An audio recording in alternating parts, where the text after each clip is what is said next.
So this beautiful thing right here is the very first mini ITX small form factor PC that I have ever put together. And before it could look this absolutely stunning, it looked like this. And what this is a motherboard, CPU, and RAM combo that I stumbled upon while I was cruising through Facebook Marketplace. So typically I will scroll right past mini ITX items. And the reason is because I just don't really have too much enthusiasm for a mini ITX build. But I was thinking about it and I figured we have never once even tried to flip a mini ITX PC on this series. And I mean, what the hell? Let's go ahead and give it a try. Let's build a super sick mini ITX PC and see if we can sell it for some profit. Now, one of the main reasons that I don't really like mini ITX builds is because I'm not a big fan of the cases that are available for those builds. I know the only one that I truly kind of like is a fractal case. It's the really long, skinnier fractal case. I think that that one looks all right,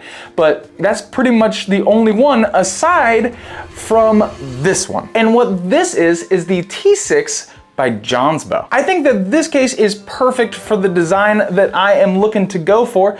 I know that I use a lot of Johnsbow cases on this channel, but that's because they're just a very high quality product. They come in at a decent value, and every time I've finished building them, it just looks amazing. Now, before we can go ahead and put the motherboard inside of this beautiful case right here, we do need to prep this thing up a little bit. We need to add a storage drive to it, and we need to add the CPU mounting hardware. Now, our motherboard is an H510i. The CPU that did come with the board is an Intel i5-10400F, and we have 32 gigs of DDR4 memory. Now, I understand the 10400F isn't the most powerful CPU in the world, but for the price of the combo, you'll understand why I decided to pick this thing up. Now, the 32 gigs of RAM, it is also 2666 megahertz, so it's not the fastest RAM in the world. Now, we do have a large capacity at 32 gigs, but it's not gonna be, you know, winning any speed competitions. Now, the reason that I decided to pick this up and not change any of it out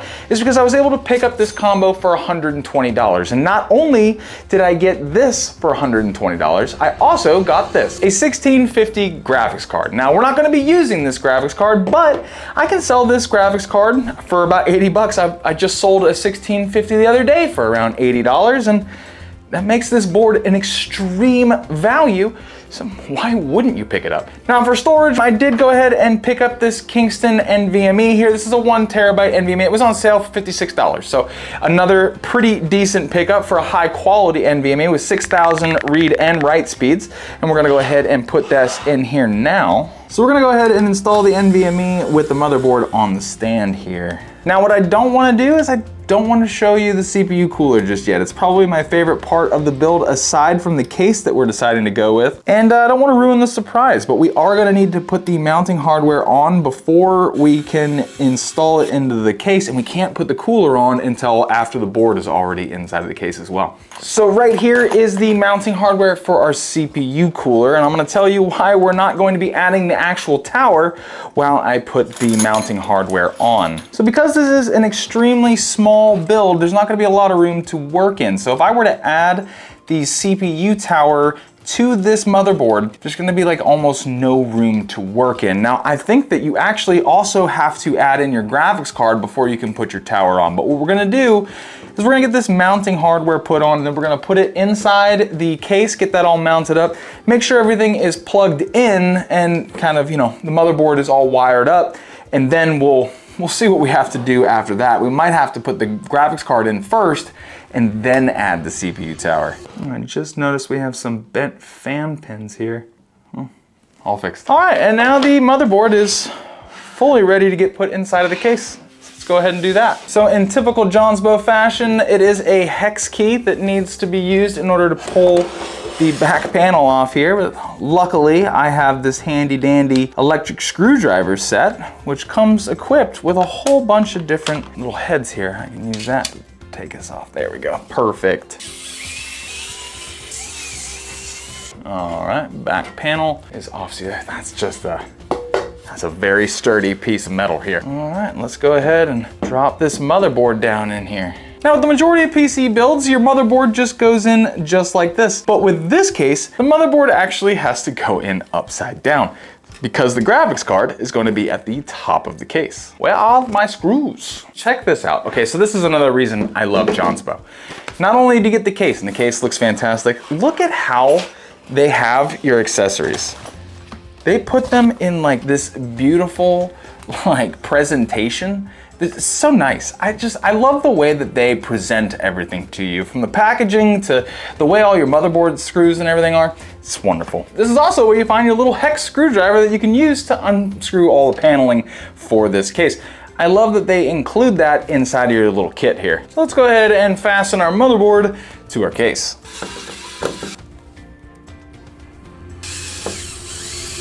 All right, so now our motherboard is installed inside of the case. Let's go ahead and get all of the included cables for the case, like our front panel connectors, USB-C, all of that good stuff. Let's go ahead and get that all plugged up. So that way, it's just taken care of and we don't have to worry about it anymore. So we have all of our case cables plugged in. It's time to go ahead and connect our power supply. Now I'm going to use this Qtips GN 650 watt power supply. I know that this isn't the most high rated power supply that there is, but I have used tons of these in the past and I've never once run into an issue. And obviously if there was an issue, I would resolve that issue with whoever bought this PC.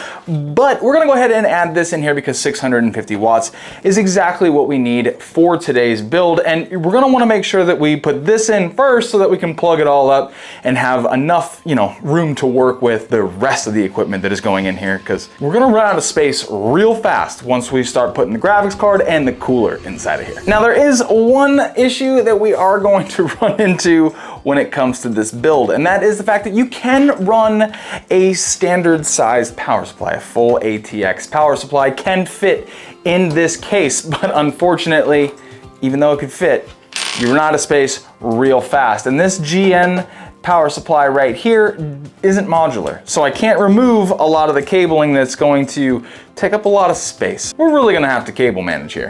But because this power supply is so big, I do have to remove the bottom panel here just so that we have enough room to slide this thing in. And to be a little bit more proactive than usual, what we're gonna do is we're gonna go ahead and thread through the cables that I know we're gonna need, like the motherboard power connector and the CPU and the PCIe. That's all we're gonna need. We're not gonna need the rest of these cables, so that we can kind of just bunch these up and try to make it fit in here as best we can. So running into our first problem here, I'm going to remove the two RAM sticks and we'll put those back in a second. The reason I'm gonna do that is because I can't run the motherboard power connector through without hitting the RAM. So we're gonna go ahead and remove those until I can get this motherboard power plugged in. I'm being reminded as we speak why I don't like these types of cases. All right, motherboard power has been connected, but now we have a grommet that's just floating around. How do we get that back on? The quick answer is you don't, because it's flimsy and there's no way that that goes back on. What's the point of grommeting? If you touch it, it just falls off. How are you supposed to fit that in? I need like baby hands. Is that connected? I think the CPU power is connected. And the last cable we're gonna need is the PCIe, so that we have power to our graphics card. This has to come back out. Then I think I'm just gonna scrap this build. Come on. Oh, I did it. I did it. PCIe cable's in there. Modular power supply. Don't do this with a power supply that's not modular. Let's see if we can't shove this thing in here and have enough room to fit all these cables. It's gonna be quite the fit. It fits, but there's not much room for anything else. Typically I'd put the bottom panel back on, but we're gonna leave it off for now because who knows what I'm gonna have to do. So now we need to move on to the graphics card for our build, because we gotta get the graphics card in before we can get the CPU cooler in and then button everything down and then see if it runs and how well this thing can play some video games. Now, the graphics card was extremely difficult for this build because when you look locally, you need something that is very, very small. And the only thing that you can find that is that size locally, at least in my area, were a bunch of 1660 and 1650 Supers, which is great if you want to sell a $400 computer, which I don't want to sell a $400 computer. I want to sell this computer for somewhere around $800 or $900. And in order to do that, we need a much better graphics card. Now, I can't find anything locally. I went on eBay and I tried to find a pretty good deal on maybe like a 2070 Super, but they wouldn't fit. You know, maybe a 3060. I really didn't want to use a 3060 because that's kind of make it a $500 build. So I landed on this right here, which is the 5060. Now, the reason I went with the 5060, I know that most people are not happy with the 5060 and the fact that it has 8 gigs. Now, this right here was $319, and because it's a 5000 series GPU, it is going to help make this system way more desirable. Now, this 5060 paired with the i5-10400F, probably not the best pairing on earth. That CPU may have a little bit of a more difficult time keeping up with this graphics card, but we're gonna test that out and we're gonna see later on if that is actually the case and how well the gameplay and the system performs with the 5060 and the 10400F. But we need to get this thing inside of here because it's like the perfect fit for this case. So let's go ahead and try to fit this thing in. All right, so we gotta go in sideways here in order to have the clearance we need, and that's why you have to put the graphics card in first. It just will not fit in here. If you have the CPU cooler, you can't put it straight in. There we go. There's our graphics card. Looks pretty good in there. Okay, so the graphics card actually has to come back out. There is a step that I completely missed, so we'll put this graphics card to the side here. Now there actually is a handle for this case that you can add in. It is right here in the kit, and I wanted to make sure that we added this into the build, so we're gonna go ahead and add that in real quick. Then we can put our graphics card back in. So you gotta add this in now, because if you don't, you're not gonna be able to add it in later. There we go. See, a nice little handle for the top of our case. All right, let's put this graphics card back in. There's really only one thing left for this build. That's the CPU cooler to tie this whole thing together. So let me go ahead and grab that. And here it is. I'm gonna say the name of this company and I'm probably gonna get it wrong, but I'm pretty sure it's Qtips. Regardless, this is the Loda A6 II. I have seen this thing on Amazon for a while. I think that it looks unbelievably cool. It's got a really neat little digital display built into the inside of the CPU tower, and I think that it's just gonna look phenomenal. So I'm gonna go ahead and get this thing out of the box so that we can throw this thing in here to see just how good this is gonna look, because this CPU cooler, I wanted to use this for a while because it's just so good looking. Look at that thing. That is just beautiful. And it's super cheap. I think I paid $35 for this. What an unbelievably nice CPU cooler. Now to mount this inside of here, we're gonna have to install it upside down. If you look right here, it says this is for the top because there's a digital display back here and you can't rotate that digital display. So this needs to be mounted upside down in comparison to the motherboard, which is right side up to us, but the motherboard is upside down. So it needs to be installed like this. It should be installed like this, but we're doing it like this.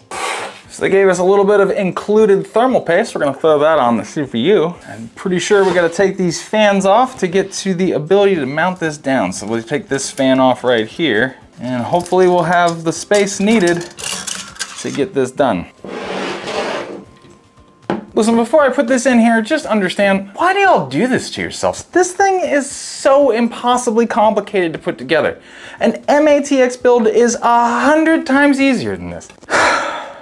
Okay, this is probably the last mini ITX build that I ever put together. Is this gonna fit? Dude, this better fit. I'm gonna be pissed. That is a fit. That is the fit. There's no tighter fit than this. I'm telling you. I don't know how I'm supposed to like clean up the cabling in here. I don't get how that's gonna work. All right, now how do I get this back in here? I guess we'll plug it in first. All right. Oh, now we're stuck. Now we're stuck. My blood pressure is just rising. That's the only thing it's doing. It's about to not have a center fan. That's what it's about to do. I'm gonna take a 7-minute break. 10 minutes later. All right, I'm calm. I'm calm, I'm cool. I'm cool and I'm calm, and we're gonna get this done. I can fix it, I can fix it, I can fix it. I don't know, I don't think I can fix it. It's gotta come up one.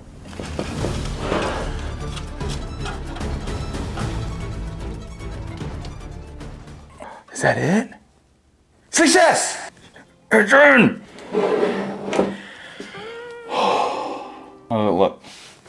lopsided. That looks so lopsided.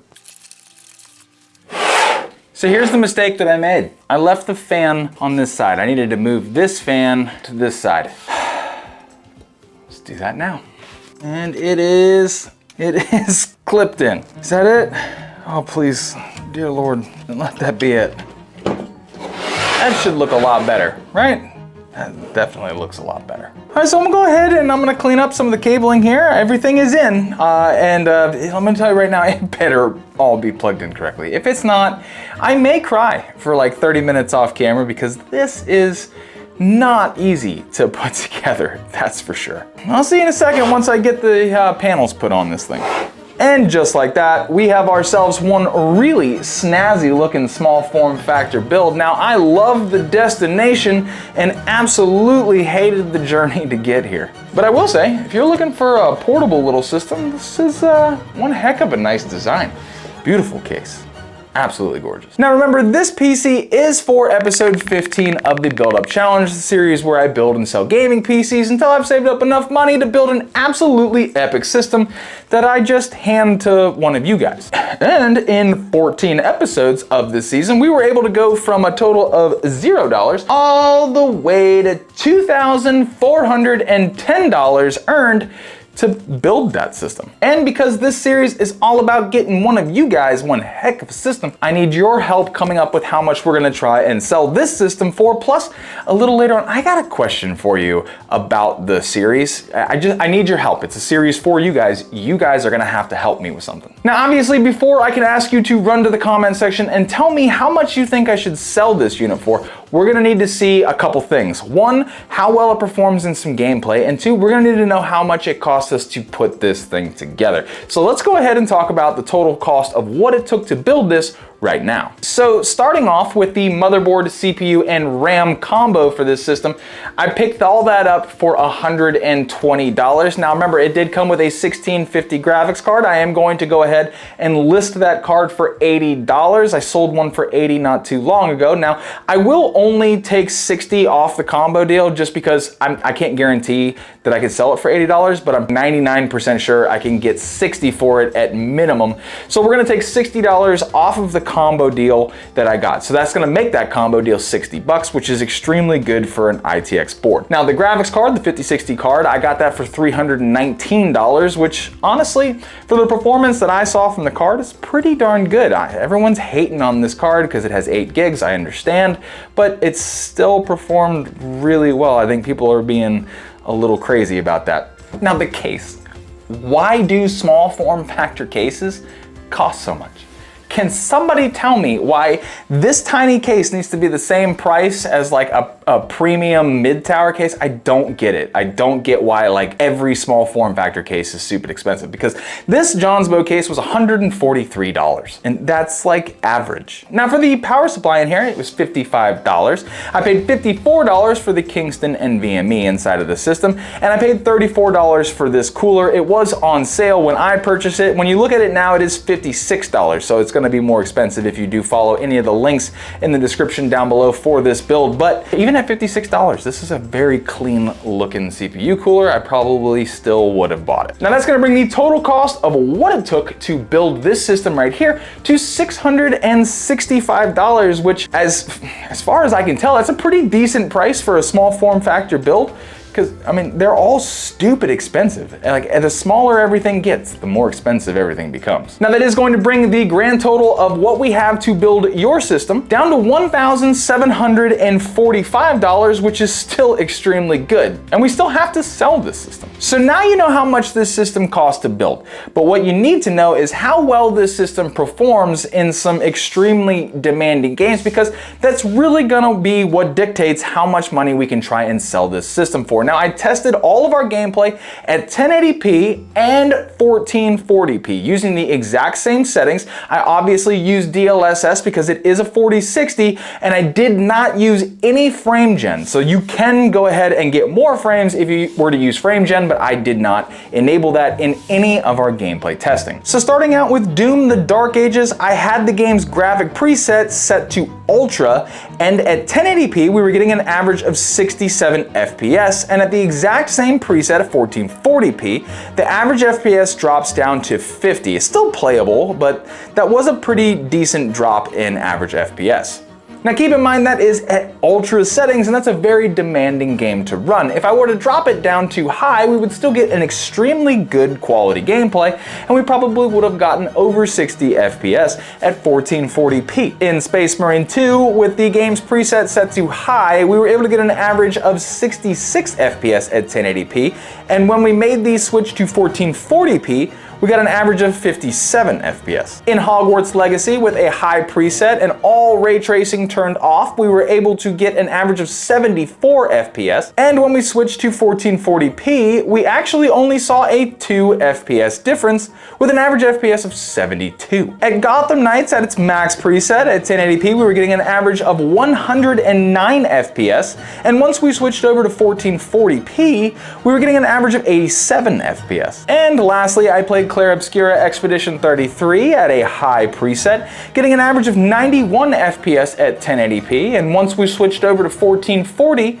we had an average of 74 FPS. Now please keep in mind, all the games that I tested are unbelievably taxing on a system. They're very difficult games. If you were to play games like League of Legends or Dota 2 or Warzone or any of the FPS shooters and stuff like that, you're gonna get way more FPS. I simply wanted to hammer the living heck out of the system to see what is capable from some of the hardest games to run right now. So now's the part where I need your help in trying to figure out how much to sell this system for, because I have never sold a small form factor build. Is it common knowledge, like amongst the world, that a small form factor PC, like all the hardware costs more? I don't know. Is that something that people know? Should I sell this system for 900? Should I sell it for 1,000? You guys need to tell me, because honestly, when it comes to this, I don't even have like a guess. So while you're down in the comment section, please also answer this question for me. Where do we stop with this season? Now, I will say in season 1, we stopped when we earned $4,000, but the PC that I built didn't end up costing $4,000. The PC was like $3,200, and I also got you a monitor, a mouse, keyboard, all the stuff, the headphones, the mic, everything you needed to be like a professional gamer. That's what came with the winner of the first season of the Build Up Challenge. This is the second season, so what's the price tag? When do I stop? When we have earned X amount, what is X amount? I'll never know until you tell me. But hey, if you did have a little bit of fun here with me today, or you found this content enjoyable in any way, consider hitting the subscribe button. I appreciate all sorts of new friends. And also, I hope that no matter where you are in the world, that you are having the most fantastic day, and I'm gonna see you right here for the next video.